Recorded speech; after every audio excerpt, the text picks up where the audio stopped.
Hello and welcome to all of you class. Hi, my name is Shubham और आज हम start करने जा रहे हैं क्लास 10 की अमेजिंग जर्नी, जिसमें सबसे पहले हम स्टार्ट करेंगे आपका रियल नंबर चैप्टर। और रियल नंबर चैप्टर के अंदर पहले हम पढ़ेंगे family of numbers. Family of number में हम डिटेल स्टडी करेंगे आपके सारे नंबर्स की। उसके बाद आपका सेकंड टॉपिक आएगा फंडामेंटल थ्योरम ऑफ अर्थमेटिक, और फिर हम स्टडी करेंगे आपका इर्रेशनल नंबर्स। और इस तरह से हम कंप्लीट चैप्टर को बहुत अच्छे से पढ़ेंगे। तो क्लास, आज का टॉपिक कंप्लीट करने के बाद दो इंपॉर्टेंट चीज़ें आप अच्छे से सीख जाओगे। सबसे पहला तो कि क्या रिलेशन होता है सारे नंबर्स का आपस में, और उसके बाद हम उसको यूज़ कैसे करेंगे।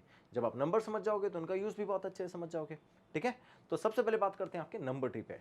और नंबर ट्री के अंदर सबसे पहला आता है आपका कॉम्प्लेक्स नंबर। तो ध्यान से देखो, कॉम्प्लेक्स नंबर एक्चुअली होता क्या है। कॉम्प्लेक्स नंबर होता है आपका रियल नंबर और नॉन रियल नंबर का कॉम्बिनेशन। नॉन रियल नंबर, ऐसा कोई नंबर भी होता है सर? बिल्कुल होता है बच्चों। ऐसा नंबर जिसमें अंडर रूट के अंदर नेगेटिव हो, ऐसे नंबर को हम बोलते हैं नॉन रियल नंबर या इमेजिनरी नंबर। और उसके अलावा जो भी नंबर हमारे पास में होते हैं वो रियल नंबर होते हैं। ठीक है, रियल नंबर के फर्दर दो क्लासिफिकेशन है। फर्स्ट आपका है रैशनल नंबर और सेकंड होता है इर्रेशनल नंबर। ठीक है, इन दोनों नंबर्स को बहुत अच्छे से स्टडी करते हैं क्योंकि आगे बहुत काम आने वाले हैं। तो सबसे पहले बात करते हैं हम आपके रैशनल नंबर पे। ध्यान से देखना, रैशनल नंबर ऐसा नंबर जो p बाई क्यू फॉर्म में कन्वर्ट हो सके उसको हम बोलते हैं रैशनल नंबर।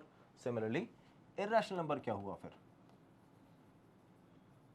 इर्रेशनल नंबर आपका रैशनल नंबर होता है ऐसा जो p बाई क्यू फॉर्म में कन्वर्ट नहीं हो सकता, और ऐसा जो p बाई क्यू फॉर्म में कन्वर्ट हो सकता हो। ठीक है, तो जिसमें p by Q form available है वो आपका रैशनल नंबर है, जिसमें अवेलेबल नहीं है वो आपका इर्रेशनल नंबर है। ये तो हुआ बेसिक इंट्रोडक्शन। अब बात करते हैं थोड़ा सा डिटेल में। तो अब अगर ये p बाई क्यू फॉर्म में अरेंज हो सकता है तो p और q है क्या? p और q आपके होते हैं इंटीजर्स, एंड कैसे इंटीजर? जो को प्राइम हो। ठीक है, उसमें भी एक कंडीशन है कि q जीरो नहीं होना चाहिए, क्योंकि अगर q की वैल्यू जीरो हुई तो ये नॉट डिफाइंड हो जाएगा बच्चों। क्योंकि किसी भी वैल्यू के अपॉन में अगर जीरो होता है तो वो कैसा हो जाता है? वो हो जाता है नॉट डिफाइंड। ठीक है, तो इसलिए आपको ध्यान रखना है कि q should not be equals to zero. Clear? ये दोनों चीजें बहुत अच्छे से समझ में आई है। अब अगर यहाँ p बाई क्यू फॉर्म है ही नहीं तो ये सारी चीजें तो यहाँ पॉसिबल ही नहीं है ना? ओके, अब हम बात करते हैं कि इनके एग्जाम्पल्स क्या क्या होंगे। जैसे इसके एग्जाम्पल में मैं लेता हूँ लेट्स से 2/5, 7/4। ठीक है, और कोई अगर नंबर लेना चाहो तो आप 4 ले लो, है ना? 4 के अपॉन में 1 लिखोगे तो फिर से p बाई क्यू फॉर्म हो जाएगी ना। ओके, तो अब ध्यान से देखो, उसके बाद हम लेते हैं 3/7, ये भी एक पॉसिबिलिटी है। ठीक है, इस तरह से आपके पास जो भी नंबर आएंगे वो कैसे हो जाएंगे? Rational number. अब हम बात करते हैं इर्रेशनल नंबर की। फॉर एग्जाम्पल अगर कोई नंबर है √2, √3, √7, ऐसा कोई नंबर आता है। एक और एग्जाम्पल ले लेते हैं, पाई। ऐसा अगर कोई नंबर आता है तो इस टाइप के नंबर्स को हम क्या बोलते हैं? Irrational number. और इस टाइप के नंबर को हम क्या बोलते हैं? Rational number. अब इस एग्जाम्पल से एक और चीज़ क्लियर होती है, क्या सर सारे रूट वाले नंबर इर्रेशनल नंबर ही होते हैं? नहीं बेटा, जिनका रूट सॉल्व हो जाता है, दैट मीन्स ऐसा नंबर, कोई भी ऐसा नंबर जो परफेक्ट स्क्वायर हो, किसके अंदर? अंडर रूट के अंदर, तो वो क्या बन जाता है? Rational number. एग्जाम्पल लेते हैं, अगर आप √25 लिखोगे तो क्या वो 5 बन जाएगा? है ना? और 5 तो एक रैशनल नंबर है। इसीलिए ध्यान रखना, जब भी कभी ऐसा नंबर होगा ना तो ये नंबर क्या होगा? रैशनल नंबर नहीं होगा। तो आपको रैशनल नंबर में ऐसे नंबर ही मिलेंगे जिनका अंडर रूट सॉल्व नहीं होगा। ठीक है, ओके। अब अगर आप यहां ध्यान से देखो तो 2/5, 7/4, 4:1 एंड 3/7, ऐसे नंबर्स अगर आप इनको सॉल्व करोगे, जैसे फॉर एग्जाम्पल मैं 7/4 को सॉल्व करता हूं। 4 को मैंने डिवाइड किया 7 से, अगर मैं 4 को 7 से डिवाइड करूंगा तो क्या होगा? देखो, डिवाइड करते हैं, 4 को डिवाइड करते हैं 7 से, 4 1 जा 4, 3। ठीक है, जैसे ही आप यहाँ डेसिमल प्लेस करोगे क्या ये 0 बन जाता है ना? ओके, तो 4 को आप डिवाइड करोगे, 4 7 जा 28, फिर 2, ऑलरेडी वे प्लेस डेसिमल तो we can apply 0 here. Okay, 4 5 जा 20, ये डिवीजन तो सबको बहुत इजीली आता होगा। आंसर क्या आया? 1.75। क्या ये डेसिमल एक्सपेंशन टर्मिनेट हो गया? टर्मिनेट होने का मतलब क्या है? क्या ये डेसिमल एक्सपेंशन या डिवीजन किसी एक पॉइंट पे एंड होता है? बिल्कुल, और जब ये एंड होता है तो आपका क्वोशिएंट भी तो एंड हो जाता है। इसको बोलते हैं टर्मिनल डेसिमल एक्सपेंशन। तो अगर मैं 7/4 को सिंप्लीफाई करता हूँ तो मेरे पास आएगा 1.75, जो कि एक टर्मिनेटिंग डेसिमल एक्सपेंशन है। ओके, इसका मतलब जब भी रैशनल नंबर आएंगे तो सारे टर्मिनल डेसिमल एक्सपेंशन ही होंगे क्या? नहीं, इसमें भी एक ट्विस्ट है, ध्यान से देखो। अब आप 10 को डिवाइड करो 3 से समझ गए? तो जैसे ही आप 10 को डिवाइड करोगे, विल राइट 3 3 जा 9 1। अब आप डेसिमल अप्लाई करोगे, फिर से 0 आ जाएगा, 9 फिर 1, ऑलरेडी डेसिमल है, 10 9 फिर 1 0, ये 3 3 3 3 आता ही जाएगा। क्या ये टर्मिनेटिंग है? नहीं, नॉन टर्मिनेटिंग है, खत्म ही नहीं हो रहा है। ओके, बट नॉन टर्मिनेटिंग में भी एक कंडीशन है, क्या? कि जब आप इसको सॉल्व करोगे तो क्या आप ऐसे लिख सकते हो 3.3 बार। याद है 9th क्लास में हम लोगों ने सेम मेथड किया है, जिसमें हम इस टाइप के डेसिमल एक्सपेंशन को 3.3 बार से रिप्रेजेंट कर देते हैं। तो ध्यान से देखो, रैशनल नंबर में आपको दो टाइप के डेसिमल एक्सपेंशन मिलेंगे। फर्स्ट टाइप आपका होगा जिसमें डेसिमल एक्सपेंशन टर्मिनेट हो जाएगा, और सेकंड टाइप का डेसिमल एक्सपेंशन जिसमें आपके पास नॉन टर्मिनेटिंग नंबर तो आएंगे बट वो रिपीटिंग होंगे। ठीक है, तो दो टाइप के डेसिमल एक्सपेंशन जिसमें नॉन टर्मिनेटिंग या रिपीटिंग नंबर हो या फिर टर्मिनेटिंग नंबर हो, ऐसा अगर कोई भी डेसिमल एक्सपेंशन आता है तो वो किसकी फॉर्म होती है? वो होती है रैशनल नंबर की फॉर्म। ठीक है, अब लास्ट हमने क्या देखा था? हमने देखा था इर्रेशनल नंबर। तो इर्रेशनल नंबर में अगर डेसिमल एक्सपेंशन होगा तो उसकी फॉर्म कैसी होगी? ध्यान से देखो, अगर मैं √2 को बोलूं तो √2 आपका होता है 1.414 सो 1। यहां पर भी डेसिमल एक्सपेंशन नॉन टर्मिनेटिंग है, बट इंपॉर्टेंट चीज आपको याद ये रखनी है कि जब भी नॉन टर्मिनेटिंग होगा तो ये नॉन रिपीटिंग भी होगा। यहां जो आपका डेसिमल एक्सपेंशन था, ये डेसिमल एक्सपेंशन रिपीटिंग था, और ये डेसिमल एक्सपेंशन नॉन रिपीटिंग है। दैट मीन्स देखो 4 के बाद 1 आया, फिर 4 आ गया, फिर आगे कोई नेक्स्ट नंबर, ऐसे नंबर चेंज होते जाते हैं, तो कोई भी फिक्स पैटर्न नहीं होगा। तो जब भी ऐसा कोई डेसिमल एक्सपेंशन आएगा तो आप उसको क्या बोलोगे? उसको बोलोगे इर्रेशनल नंबर। समझ गए? तो हमको दो चीजें ध्यान रखनी है, रैशनल नंबर के केस में p/q फॉर्म होगी, इर्रेशनल नंबर में p/q फॉर्म नहीं होगी। ठीक है, फिर हम बात करेंगे डेसिमल एक्सपेंशन पे। तो डेसिमल एक्सपेंशन रैशनल नंबर की बात करेंगे तो कैसा होगा? या तो टर्मिनेटिंग होगा, और अगर नॉन टर्मिनेटिंग हुआ तो रिपीटिंग होगा। इर्रेशनल के केस में अगर कोई डेसिमल एक्सपेंशन हुआ तो वो नॉन टर्मिनेटिंग भी होगा और नॉन रिपीटिंग भी होगा। समझ गए? इस तरह से हम आइडेंटिफाई कर सकते हैं रैशनल और इर्रेशनल नंबर को। चलो अब इनके डिविजन्स पे आते हैं। अगर मैं रैशनल नंबर और इर्रेशनल नंबर को फर्दर डिवाइड करूं तो आपके रैशनल नंबर का डिवीजन कैसा होता है? देखो, रैशनल नंबर को हम दो पार्ट्स में डिवाइड करते हैं। फर्स्ट पार्ट है फ्रैक्शन, सेकंड है आपका इंटीजर। फ्रैक्शन में ऐसी वैल्यूज 2/3, 4/5 या 7/4, और इंटीजर्स -2, -1, 0, 1, 2। ठीक है, दैट मीन्स ऐसी सारी वैल्यूज जिसके अपॉन में 1 आ जाता है वो सब इंटीजर है, और जिसके अपॉन में कोई भी ऐसी वैल्यूज है जो सिंप्लीफाई नहीं हो रही है तो उसको हम फ्रैक्शन में छोड़ देते हैं। ठीक है, तो that's how rational number are divided as fraction and integers. Clear? अब ध्यान से देखो, अगर मेरे पास में इंटीजर्स देखूं तो ध्यान से देखो, क्या इंटीजर में कुछ नेगेटिव वैल्यू है, कुछ पॉजिटिव वैल्यू है और एक जीरो है। इसी तरह से हमने इंटीजर्स को डिवाइड कर लिया। तो अब इंटीजर्स हमारे नेगेटिव भी हो सकते हैं, जीरो भी हो सकते हैं और पॉजिटिव भी तो हो सकते हैं। ठीक है, so that's how we have 3 divisions of integers. Clear? इसमें से जो पॉजिटिव वाला इंटीजर है उसको ध्यान से देखना, कि आपका पॉजिटिव वाला इंटीजर 1 2 3 4 है, और ये तो नेचुरल नंबर होते हैं। आपके नेचुरल नंबर क्या होते हैं? 1 2 3 4 इन्फिनिटी, और ये पॉजिटिव इंटीजर भी तो होते हैं। तो क्या हम पॉजिटिव इंटीजर्स को नेचुरल नंबर बोल सकते हैं? हाँ, बिल्कुल बोल सकते हैं। और जब मैं इस पॉजिटिव इंटीजर में जीरो को कंबाइन करता हूं तो ये बन जाता है होल नंबर। क्यों? देखो 1 2 3 4 एज इट इज, 1 नंबर्स तो थे, उसमें मैंने स्टार्टिंग में जीरो और ऐड कर दिया, तो ये बन गया 0 1 2 3 4 एंड सो ऑन, और ये आपके होते हैं होल नंबर। समझ गए? तो इस तरह से अगर आप इंटीजर्स में जीरो और पॉजिटिव को कंबाइन करोगे तो ये बन जाएगा होल नंबर, और अकेला पॉजिटिव इंटीजर आपका होगा नेचुरल नंबर। यहां तक कोई कंफ्यूजन है? समझ में आ गया बच्चों? चलो अब आगे चलते हैं हमारे नेचुरल नंबर के पास में। नेचुरल नंबर में भी डिविजन्स हैं। देखो, नेचुरल नंबर को हम 3 पार्ट्स में सेपरेट करते हैं। फर्स्ट आपका है 1, सेकंड है प्राइम, और फिर है कॉम्पोजिट नंबर। सर 1 को अलग क्यों रखा? बेटा 1 आपका ना ही तो प्राइम नंबर होता है ना ही कॉम्पोजिट नंबर होता है। क्यों? अभी समझोगे। जब आप प्राइम नंबर की बात करते हो ना, तो प्राइम नंबर वो नंबर होते हैं जिसमें एग्जैक्टली 2 डिविजन होते हैं। मतलब अगर आप 2 को देखो, तो अगर आप 2 को फैक्टराइज करोगे तो 2 बनेगा 2 × 1। देन 3 को अगर आप फैक्टराइज करोगे तो 3 बनेगा 3 × 1। 5 को फैक्टराइज करोगे तो 5 × 1, और ऐसे अगर आप 7 को फैक्टराइज करोगे तो बनेगा 7 × 1। ठीक है, अगर आप सारे नंबर्स को ध्यान से देखो तो सब में एग्जैक्टली 2 फैक्टर है, एक तो नंबर इटसेल्फ एंड 1। इसीलिए आप बहुत सारी जगह पे देखते हो कि जो प्राइम नंबर है उसकी डेफिनेशन भी ऐसे ही बोलते हैं, that the number which has two factors, one the number itself and the other factor is one. अगर ऐसा कोई नंबर होता है तो उसको हम क्या बोल देते हैं, prime number. But the correct definition is the number which has exactly two factors known as a prime number. Clear? Now let's talk about composite number. Composite number क्या होता है? देखो, जिसमें दो से ज्यादा फैक्टर होते हैं वो आपके क्या होता है, कॉम्पोजिट नंबर। अब एग्जाम्पल लेते हैं 4 का। तो 4 को अगर मैं ध्यान से देखूं तो 4 अपना ब्रेक डाउन हो सकता है 1, 2 और 4। ध्यान से देखो, जब आप 4 का पेयरिंग 1 के साथ करोगे तो क्या बन जाएगा, 4 का पेयरिंग 1 के साथ करोगे तो 4 मल्टीप्लाई बाय 1 4 बन जाएगा। और ऐसे ही मेरे पास में 2 के आप एक और फैक्टर बना लो 2, तो ये 2 और ये 2 क्या बन जाएगा, 4। तो मेरे पास अल्टीमेटली फैक्टर्स कितने हुए, 2 के 1, 2 और 4, ये 3 फैक्टर पॉसिबल है ना। तो अगर 2 से ज़्यादा फैक्टर अवेलेबल हैं किसी भी नंबर के तो उस नंबर को हम क्या बोलते हैं, कॉम्पोजिट नंबर। ठीक है। अच्छा, 1 की बात नहीं करी सर आपने, ध्यान से देखो 1 में क्या होगा, whenever we have any number which has only one factor, 1 के पास कोई और फैक्टर नहीं है बेटा, 1 का सिर्फ एक ही फैक्टर है, वो खुद। That's why we have taken it that way, that 1 factor, 2 factor and more than 2 factors. So ऐसी वैल्यू जिसका सिर्फ एक ही फैक्टर है वो 1 है, और ऐसी वैल्यू जिसके 2 फैक्टर्स हैं वो है आपका प्राइम नंबर, और जिसमें 2 से ज़्यादा फैक्टर है वो आपका कॉम्पोजिट नंबर।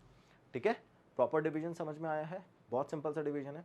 अब देखो एक और नया नंबर सीखते हैं, और उस नंबर को हम बोलते हैं coprime number. Coprime number क्या होता है सर? ध्यान से देखो, coprime number are the pairs of numbers that do not have any other common factor other than 1। Common factor other than 1, इसका क्या मतलब हुआ? ध्यान से देखो, इसको हम बोलते हैं the pair of number which has HCF 1, ये भी बोलते हैं हम। इसका मतलब क्या है? मान लो मेरे पास में दो नंबर है, मैं 5 और 6 का एग्जांपल लेता हूँ, ये 5 है और ये 6 है। ठीक है, अगर आप 5 और 6 में देखो तो 5 का फैक्टराइजेशन करो, 5 के फैक्टराइजेशन होते हैं 5 मल्टीप्लाई बाय 1। इसका फैक्टराइजेशन करोगे तो या तो 2 × 3 होगा या फिर 6 मल्टीप्लाई बाय 1 होगा। ठीक है, तो इसके फैक्टर्स हुए 1 2 3 6। ठीक है, अब इन दोनों में 1 के अलावा कुछ कॉमन दिख रहा है आपको? नहीं ना, तो the only factor which is common in them is 1। ऐसे पेयर ऑफ नंबर जिसमें सिर्फ 1 के अलावा कुछ भी कॉमन नहीं होता है उनको हम बोलते हैं को प्राइम नंबर। यूजुअली ऐसे नंबर कौन से होते हैं, कंसेक्यूटिव नंबर, जैसे 5 6 7 8। लेकिन क्या हमेशा कंसेक्यूटिव नंबर ही होते हैं? नहीं। देखो 14 एंड 17, इसमें भी तो कुछ भी कॉमन नहीं है। ठीक है, तो ध्यान रखना जब भी आपको ऐसा नंबर मिलता है, ऐसा पेयर ऑफ नंबर मिलता है जिसमें 5 6 7 8 14 7 जैसा पैटर्न बने, इसका मतलब ऐसा पैटर्न बने जिसमें कॉमन वैल्यू सिर्फ 1 ही हो, है ना। और वो 1 क्या हो, कॉमन वैल्यू क्या होनी चाहिए, 1 होनी चाहिए। अगर ऐसा कोई पेयर आपको मिलेगा तो आप उस पेयर को क्या बोलोगे, को प्राइम नंबर। सिंपल। चलो अब आते हैं अपने नेक्स्ट नंबर पे, representation of composite number with the help of prime number. अब देखना ध्यान से, क्या करना है आपको, जो भी आपका कॉम्पोजिट नंबर है उसको आपको ब्रेक डाउन करना है उसके प्राइम फैक्टर्स में। कैसे? इसके लिए हम हेल्प लेंगे प्राइम फैक्टराइजेशन की। प्राइम फैक्टराइजेशन कंप्लीट करने के बाद में एक थ्योरम है जिसको बोलते हैं fundamental theorem of arithmetic. What it does, it tells you that whatever prime factor you have taken is actually a unique prime factors for that particular number. जैसे फॉर एग्जांपल अगर मान लो आप 24 की बात करो, तो 24 को जब आप प्राइम फैक्टराइज करते हो तो आप लिखते हो 2 की पावर 3 मल्टीप्लाई बाय 3। 2 की power 3 is 8, 8 multiply 3 24, we can write it that way. तो अब अगर आप 2 की पावर 3 और 3 इन दोनों को मल्टीप्लाई करोगे तो 24 आएगा। इट मीन्स अगर आप 24 को ब्रेक डाउन करोगे तो ये ही पैटर्न आएगा। This is called uniqueness of the prime factors. ये हम फंडामेंटल थ्योरम अर्थमेटिक के टॉपिक में बहुत डिटेल में स्टडी करेंगे। ठीक है, अभी हम आते हैं अपने प्राइम फैक्टराइजेशन पे। तो आपका प्राइम फैक्टराइजेशन क्या है, देखो 54, इसका प्राइम फैक्टराइजेशन करेंगे कैसे, 2 27 3 9 3 3 3 एंड 1। तो क्या 3 के 3 पावर्स हैं? Yes, and 2 individually, then 54 can be written as, that's how we have 54 as 2 to the power 1 multiplied by 3 to the power 3। जब भी हम प्राइम फैक्टराइजेशन करेंगे तो हम नंबर्स को 54 और उसके प्राइम फैक्टर्स की फॉर्म में इसी तरह से रिप्रेजेंट करते हैं। ठीक है, और इसको हम बोलते हैं prime factorization. Okay, next, the prime factors of 1 1 2। 1 1 2 का प्राइम फैक्टर कैसे करेंगे? सिंपल, डिवाइड करते हैं। 2 से क्यों डिवाइड कर रहे हैं सर? बेटा जब भी इवन नंबर होता है ना तो हम स्टार्ट करते हैं प्राइम फैक्टराइजेशन बाय 2। ठीक है, ओके, तो अब 2 से डिवाइड करेंगे तो 2 5 10, 2 6 12, 2 28, 2 14, 2 7 7 1। How many 2 we have? 1 2 3 4, fine। 112 can be represented as 2 to the power 4 multiplied by 7 and this is the prime factorization of 112. Simple, आ गया समझ में प्राइम फैक्टराइजेशन? इतना सिंपल है। देखो अब आते हैं नेक्स्ट क्वेश्चन पे। नेक्स्ट क्वेश्चन बोलता है the sum of the powers of the prime factors of 196। क्या इसके लिए मुझे प्राइम फैक्टराइजेशन करना पड़ेगा? बिल्कुल करना पड़ेगा। तो पहले प्राइम फैक्टराइजेशन करते हैं, उसमें जितनी भी पावर्स होंगी उसको ऐड कर लेंगे और फाइनल आंसर प्लेस कर देंगे। चलो स्टार्ट करते हैं। तो अब हम करते हैं 196 का प्राइम फैक्टराइजेशन। देखो सबसे पहले वही इवन नंबर है, 2 से स्टार्ट करेंगे, तो 2 से स्टार्ट करेंगे तो क्या हो जाएगा 98, ठीक है। फिर 2 प्लेस करेंगे तो ये हो जाएगा 49, देन 7 7 एंड फाइनली 7 एंड 1। तो ये बन गया आपका 7 स्क्वायर और ये बन गया 2 square. So finally it is 2 square and 7 square and will write it as 196 is equals to 2 square multiply by 7 square, ठीक है। तो अब देखना 2 स्क्वायर और 7 स्क्वायर इसका क्या है? Prime factorisation. पावर्स अगर आप चेक करो तो इधर पावर 2 है, इधर पावर 2 है। पावर्स का सम करना है तो 2 + 2 और फाइनल आंसर कितना हो गया 4। तो अगर हम चेक करें the sum of the powers is 4, correct answer, ठीक है। क्लियर, समझ में आ गया बच्चों? अब देखो ध्यान से, तो आज हम लोगों ने कवर क्या क्या किया है। हम लोगों ने कवर किया है सबसे पहले तो आपका रैशनल इरैशनल नंबर। आपको रैशनल नंबर क्या होता है, इरैशनल नंबर क्या होते हैं, उनको डिफरेंशिएट कैसे करते हैं, डिटेल में समझ में आया। फिर हमने बात करी थी प्राइम और कॉम्पोजिट नंबर की। प्राइम नंबर क्या होता है और कॉम्पोजिट नंबर क्या होते हैं, उसमें भी सेपरेशन कैसे करते हैं, कब हम बोल सकते हैं कि नंबर प्राइम है और कब बोल सकते हैं नंबर कॉम्पोजिट है। फिर से जब भी हमारे पास एग्जैक्ट 2 फैक्टर होंगे तो हम क्या बोलेंगे, प्राइम नंबर। वेरी गुड बच्चों, ऐसे रिपीट करते रहा करो। फिर उसके बाद जब भी 2 से ज़्यादा फैक्टर होंगे तो we call it composite number. See now we have को prime numbers, the pair of such numbers which has HCF 1, that means which has common factor 1 itself. Clear? So ऐसे नंबर को हम क्या बोलते हैं, को प्राइम नंबर। लास्ट में आता है अपना प्राइम फैक्टराइजेशन। प्राइम फैक्टराइजेशन जो आप यूजुअली प्राइम फैक्टराइजेशन करते थे, जिसमें हम सारे प्राइम्स के फॉर्म में आपके कॉम्पोजिट नंबर को ब्रेक डाउन कर लोगे, उसको हम क्या बोलते हैं, उसको बोलते हैं प्राइम फैक्टराइजेशन, ठीक है। ये सारी चीज़ें बहुत सिंपल और बहुत अच्छे से आपको समझ में आ गई होंगी। अब हम बात करते हैं छोटे से असेसमेंट की। तो इस असेसमेंट में हम क्या करेंगे, हम अपनी मेमोरी टेस्ट करेंगे। कैसे कि जो भी हमने क्लास में अच्छे से पढ़ा है क्या हमको वो एग्जैक्टली याद भी है। बेटा एनालिसिस बहुत ज़रूरी है। अगर आप एनालिसिस करोगे तभी आपको आपके वीक एरियाज पता चलेंगे और उन पर काम करके आप सारे वीक एरियाज को स्ट्रॉन्ग एरियाज में कन्वर्ट कर सकते हो। तो अब आते हैं हम असेसमेंट पे। बहुत सिंपल सा असेसमेंट है, कोशिश करो आप सारे आंसर करेक्ट करोगे, ठीक है। चलो फर्स्ट क्वेश्चन पे आते हैं। फर्स्ट क्वेश्चन है आपका the exponent of 2 in the prime factorization of 144 is. The exponent of 2 का क्या मतलब होता है? एक्सपोनेंट 2 मतलब पावर ऑफ 2 कितनी है, किसमें, 144 के प्राइम फैक्टराइजेशन में। अब क्या आप 144 का प्राइम फैक्टराइजेशन करने जा रहे हो? नहीं, ध्यान से देखो, एमसीक्यू क्वेश्चन है, कैसे दिमाग लगाएंगे, क्या ये सारी वैल्यूज इसकी पावर्स हो सकती हैं? तो आप प्लेस करो 2 की पावर 4, 2 की पावर 5, 2 की पावर 6 एंड 2 की पावर 3। 2 की पावर 4, 2 की पावर 5, 2 की पावर 6, 2 की पावर 3, ये वैल्यूज है।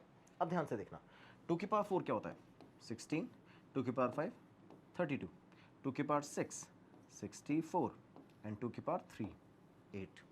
इन चारों नंबर में से ऐसा कौन सा नंबर है जो इसको डिवाइड कर सकता है? क्या 16 डिवाइड कर सकता है 144 को? यस। 32? नो। जब 32 नहीं कर सकता तो 64 तो ऑब्वियसली नहीं कर सकता। 8 डिवाइड कर सकता है? हाँ, जब 16 कर सकता है तो 8 भी कर सकता है ना। अब आपका आंसर क्या होना चाहिए?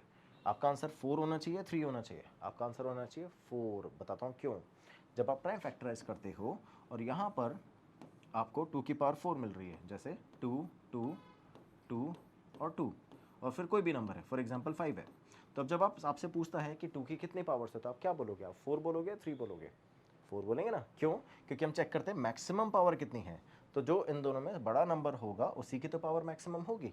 तो अब इन दोनों में बड़ा नंबर कौन सा है? 16। 16 के लिए 2 की पावर कितनी हो जाएगी? 4। तो 2 की power 4 is the final answer, ठीक है। So that's why we have 4 which is the correct answer. Clear? So 2 की power 4 is the exponent of 2 available in the prime factorization of 114. Next question. Question number 2 पे आते हैं। देखो, the total number of factors of the prime number is. Prime factor के total कितने factors होते हैं? याद करो, मैंने आपको बताया था the number which has exactly 2 factors is known as prime number. तो अब the correct answer is 2. Simple. इसलिए मैंने बोला था this is the exercise for your memory. देखो अब आते हैं नेक्स्ट क्वेश्चन पे। If P and Q are co-prime numbers, then P square and Q square are. सोचो, दो नंबर हैं आपके, एक नंबर है P और एक है Q. लेट्स अज्यूम ये है 5 और ये है आपका 6. अगर मैं इसका स्क्वायर करूंगा तो क्या P स्क्वायर की वैल्यू आएगी 25 और Q स्क्वायर की वैल्यू आएगी 36. इन दोनों में क्या कॉमन है? We don't have anything common in them, right? तो इसलिए अगर ये दोनों आपके को प्राइम नंबर हुए तो ये दोनों भी तो को प्राइम नंबर ही होंगे. तो इसलिए अगर P और Q को प्राइम नंबर है तो P स्क्वायर और Q स्क्वायर भी को प्राइम नंबर ही होंगे. ठीक है, चलो लास्ट वाला क्वेश्चन है, ध्यान से देखना. The decimal expansion of pi is.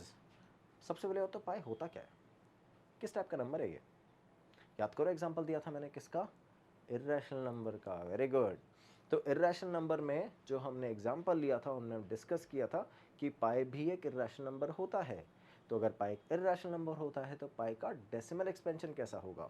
पाई का डेसिमल एक्सपेंशन होगा non terminating and non repeating.